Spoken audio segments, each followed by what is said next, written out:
ذکر موت.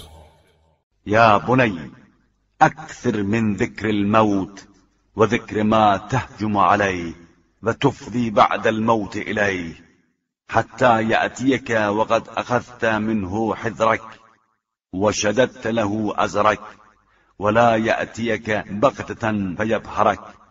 فرزند موت کو برابر یاد کرتے رہو اور ان حالات کو یاد کرتے رہو جن پر اچانک وارد ہونا ہے اور جہاں تک موت کے بعد جانا ہے، تاکہ وہ تمہارے پاس آئے تو تم احتیاطی سامان کر چکے ہو اور اپنی طاقت کو مضبوط بنا چکے ہو اور وہ اچانک آ کر تم پر قبضہ نہ کر لے.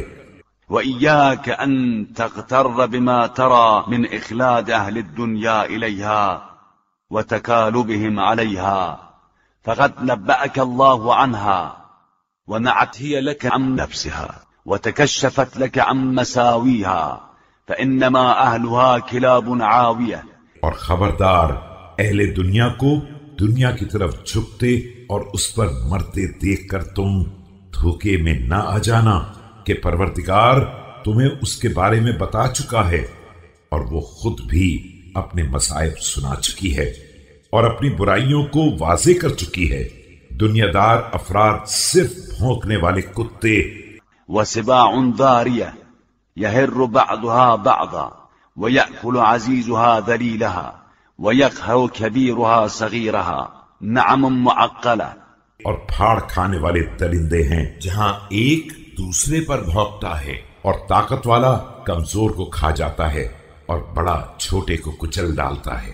یہ سب جانور ہیں جن میں بعض بندھے ہوئے ہیں.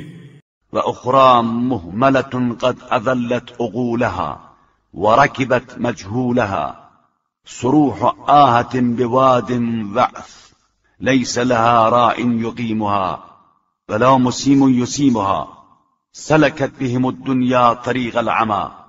اور بعض آوارہ جنہوں نے اپنی عقلیں گم کر دی ہیں اور نامعلوم راستے پر چل پڑے ہیں، گویا دشوار گزار وادیوں میں مصیبتوں میں چرنے والے ہیں جہاں نہ کوئی چرواہا ہے جو سیدھے راستے پر لگا سکے اور نہ کوئی چرانے والا ہے جو انہیں چرا سکے.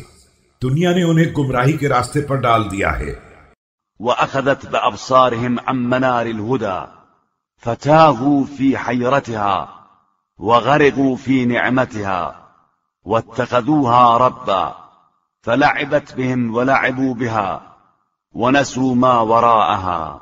اور ان کی بصارت کو منارہ ہدایت کے مقابلے میں سلب کر لیا ہے اور وہ حیرت کے عالم میں سرگرداں ہیں اور نعمتوں میں ڈوبے ہوئے ہیں.